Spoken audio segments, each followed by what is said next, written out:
15th October, 1949. Maharshi is suffering great pain from stiffness and rheumatism in the left knee, for which a Brahmin devotee has given him homeopathic doses of magnesia phos internally and fomentation. He is walking with difficulty. In order to give him easy access to the bathroom at night and to spare him the crossing of the high threshold of the hall, which has become a veritable nightmare, his bed from tonight on will be placed in the tiny room adjoining the bathroom, which has so far been used for storing the linen on his sofa and other objects personally used by him. 20th October. Yusuf Maharali, the chairman of the Socialist Party of India, has spent 13 days for recuperation and rest in the proximity of the Maharshi and has left today. 5th November, 1949. Today being full moon, Sri Maharshi has had his shave as usual.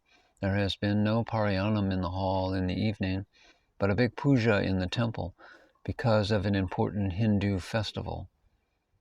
After the holy lingam was plastered with cooked rice and the arati about to be performed, Sri Bhagavan was made to sit on a chair placed over the stone lotus in the center of the hall, directly facing the Holy of Holies. The devotees squatted on both sides of him on the floor, and Bhagavan was completely indrawn, as he almost always is on religious occasions. And after the ceremony was over, he was helped back to his couch a few feet away. 4th December. This is Deepam Day, the full moon of the month of Kartika, most holy to Hindus in the south. The holy beacon will be lighted tonight on the top of Arunachala, the hill of fire, which symbolizes the light of the Spirit in all hearts and in the universe. Arunachala, another name of Shiva, enthralled Sri Maharshi 53 years ago when he was a mere youth in his teens, and made him substance of his substance and indistinguishable from his essence. Arunachala, a mere hill of stones, remained for him the blissful universal self and the living Guru, both in one. Every year since the foundation of this ashram, this day has been celebrated in it with illumination, prayers, reading of the Vedas, and devotional songs, followed by distribution of several kinds of prasad. Tonight, Sri Maharshi sat in the north veranda of the darshan hall, from where he could directly see the top of the hill. All around him, hundreds of devotees squatted, some on the cement veranda, but the majority on the sandy ground. Not far from his sofa stood the large brass vessel, 3 quarters filled with pure ghee, surmounted by a thick wick, ready to be lighted at the right moment as the ashram beacon, making a sacred triangle with those of the hill and of the big Arunachaleshwara temple. But this jubilation is not without a sting. Will the health of Sri Maharshi favor us with another Deepam Day and be with us in the flesh, or is this to be the last? As we see him seated fresh and bright as ever, gazing expectantly at the top of his beloved Arunachala, we cannot help being optimistic of his recovery. The body, which is stricken by a most malignant disease, hacked on many occasions by the surgeon's knife, burnt by radium, and drugged by all sorts of powerful drugs, bears no trace of the agonizing ordeal in the brilliance of his eyes or in the joyful expressions of his face.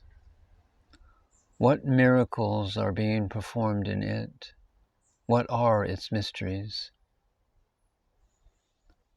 10 minutes before sunset, the time for lighting the Deepam, Sri Narayananda Swami came on the scene. With bare breast and fresh from his bath, and the Shiva marks prominently drawn on his arms, chest and forehead, he stood by the side of the ghee basin and received the ghee offerings brought mostly by the lady devotees and poured them into the ghee vessel. A minute or two before 6, the flame suddenly leapt up on the top of the hill, and our ashram flame immediately followed it, accompanied by the reading of Na Karmana, after which the series of chanting and singing began. Maharshi's health is fairly normal, but he needs to be lifted up when he slides down on his sofa and supported when he stands or begins to walk. This is due not only to muscular weakness, but also to the stiffness of his knees and hip joints, as well as his inability to use the left arm. He can use only the left fingers, if no movement of the elbow is involved. About 10 days ago, he paid a visit to the storeroom opposite the back door of the kitchen to see for himself its renovated veranda. When he looked up and saw over the door of the storeroom a design of Arunachala Hill with the beacon lighted over it in cement, he grew reminiscent and told the attendants that it was a copy of the original design which he had drawn on paper more than 12 years earlier. All the workers were happy at his visit because he was able to walk about 60 yards both ways.